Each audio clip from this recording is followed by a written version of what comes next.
గారికి next year Ramarao గారి మనవడు హీరోగా పరిచయం అవుతున్నాడు, ముని మనవడు కూడా హీరోగా పరిచయం అవుతున్నాడు.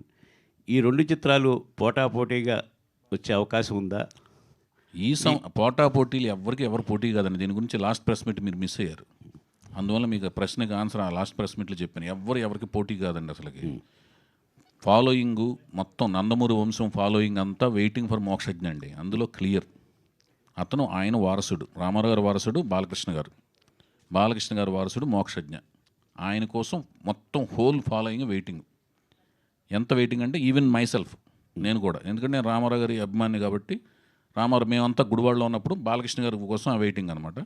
ఇప్పుడు బాలకృష్ణ గారితో రామారావు గారిని ఫాలో అయిన వాళ్ళంతా మొత్తం ఫాలోయింగ్ అంతా కూడా తన కోసం వెయిటింగ్, మోక్షజ్ఞ కోసం వెయిటింగ్. సో అది బిగ్గెస్ట్ ప్రాజెక్ట్ అది. ఓకేనండి. అట్ ది సేమ్ టైము ఇదేంటంటే కుటుంబం నుంచి ఎవరు వచ్చినా కూడా రామారావు గారి ఫాలోయింగ్ అందరూ కూడా కుటుంబం. ఇప్పుడు మీ అబ్బాయి కనపడతాడు నాకు, నేను వినాయకరావు గారు అబ్బాయి అనగానే బ్రహ్మాండంగా ఉన్నావా, బాగున్నావు, బాగా చదువుతున్నావు అంటాను. ఎక్కడ ప్యారిస్లో ఎక్కడ కనపడతాడు, ట్రాన్సిట్లో ఎక్కడ కనపడతాడు, బాగున్నావా అంటాం. అది అట్లా అందరు కుటుంబంలో ఎవరు వచ్చినా కూడా అందరూ బాగుండాలని కోరుకుంటాం. అందరూ బాగుండాలని కోరుకునే ప్రాసెస్లో ఏమవుతుందంటే ప్రతిభ అనేది అక్కడ కొలమానం అవుద్ది. కుటుంబం నుంచి వచ్చాడు, ప్రతిభ ఉంది, దాన్ని బట్టి స్థాయి, ఆదరణ బట్టి చైరు అన్నీ ఫిక్స్ అవుతాయి. సో ఇక్కడ పోటీ ఉండదు. పోటీ ఎందుకు పెట్టుకోరంటే పోటీ అనేది ఎవరికి ఉండదు. ప్రతిభ అనేది కొలమానం అవుద్ది, పోటీ ఉండదు అక్కడ. ఒకటి ఈ సంవత్సరం అనేది ఒక ప్రత్యేకత ఉంది. 50 ఏళ్ల బాలకృష్ణ గారి కెరీర్ సంవత్సరం.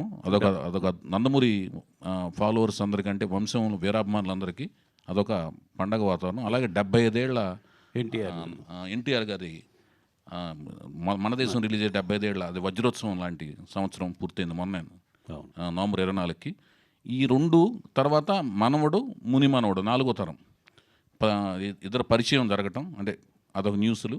వాటి మధ్యలో నెక్స్ట్ ఇయర్ వాళ్ళ సినిమాలు రావటం, ఇదంతా ఒక కొత్త రకమైన వాతావరణం ఉంది. అంటే ఒక ఎనర్జీను, ఒక రకమైన ఉత్సాహం ఉందన్నమాట. సో అందరూ పోటీ అనేది లేదండి, పోటీ అనేది ఉండదు. అంటే ఆ సినిమా రిలీజ్ తర్వాత ఈ సినిమా ఉంటుందా, దానికంటే ముందు ఉంటుంది? అసలు ముందు వర్క్లోకి వెళ్ళాలన్నా, దానికి అసలు అలా పోటీ ఎలా పెట్టుకుంటారు? దగ్గరలోకి ఆ సినిమా దగ్గరలోకి ఎవరు సినిమా వేయకూడదండి, అసలు వేయరు. అలాంటి పని ఆలోచనే బుర్రలోకి రాదు, నాకు రాదు, ఎవరికి రాదు, రాకూడదు.